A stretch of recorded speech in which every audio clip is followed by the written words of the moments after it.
What if I told you that one of the greatest military victories in the Bible was not led by a king, a warrior, or a general, but by a woman, a prophetess, a judge, and a mother who defied every expectation of her time? This is the story of Deborah, a leader who rose in a world dominated by men, who commanded armies with the wisdom of God, and who inspired an entire nation to reclaim their freedom. But here's the real twist.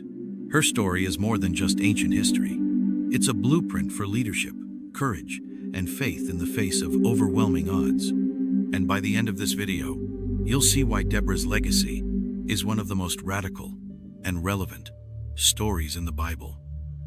But here's what most people don't realize. Deborah didn't just lead an army. She shattered traditions, redefined leadership, and proved that when God calls someone to a mission, He equips them with everything they need to succeed. She wasn't just a woman in power. She was a force of divine intervention. But what made her so different? Why did God choose her? And what can her story teach us about stepping into leadership, even when the world underestimates us? To understand why Deborah's leadership was so extraordinary, we need to step back in time. After the death of Joshua, Israel entered a dark period of history known as the time of the Judges. Without a king or central government, the people fell into a dangerous cycle, turning away from God, suffering oppression, crying out for help, and being delivered by a judge. But this time, the oppression was worse than ever. For 20 years, the Israelites were terrorized by King Jabin of Canaan and his ruthless general, Sisera. His army was invincible, equipped with 900 iron chariots, an unstoppable force in ancient warfare. The Israelites had no weapons, no trained soldiers, and no way to fight back. But then, God raised up Deborah. Unlike other judges, Deborah wasn't a warrior. She was a prophetess. She didn't wield a sword, but she wielded something far more powerful: wisdom. She sat beneath the palm of Deborah, where people from all over Israel came seeking her counsel. And it was there that she received a divine revelation, one that would change the course of history forever. Have you ever been called to do something beyond your comfort zone? Something that seemed impossible? That's exactly what happened when Deborah summoned Barak, Israel's most capable military leader. She delivered God's command: gather 10,000 men and march to Mount Tabor. The Lord will deliver Sisera into your hands. But Barak hesitated. He looked at Deborah and said, "I will go, but only if you go with me." This moment is key. Why was Barak so afraid? Did he doubt himself, or did he doubt God? Whatever his reason, Deborah didn't hesitate.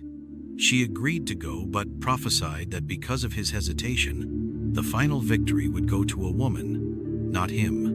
And here's where things get interesting, because that woman wasn't Deborah. With Deborah leading the charge, Barak's army positioned themselves on the heights of Mount Tabor.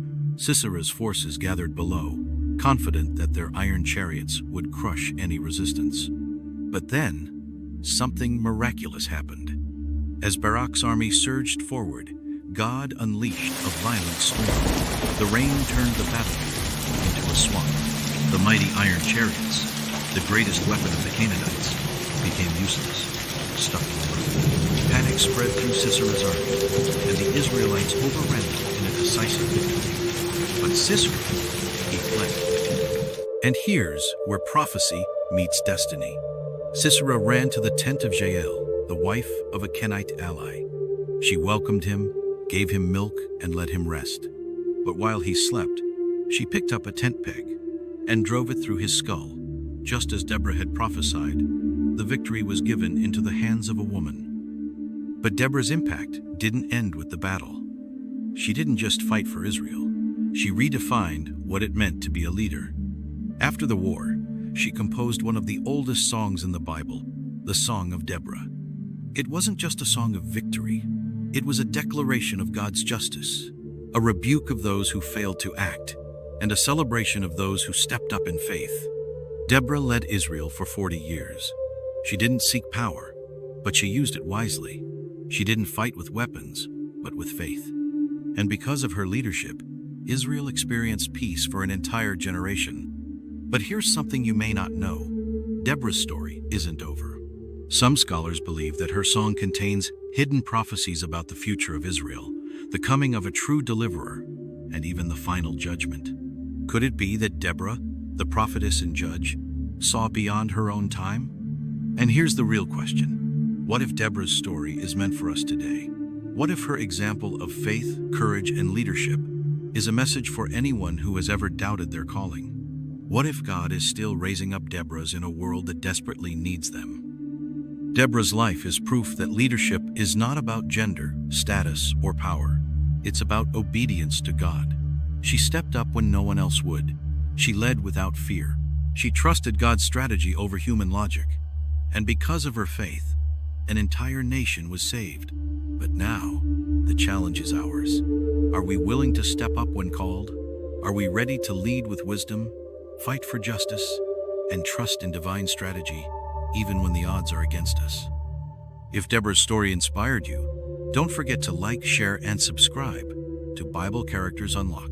And be sure to watch our next video, where we uncover the hidden prophecies of Deborah. What secrets does her song reveal about Israel's destiny? You won't want to miss it.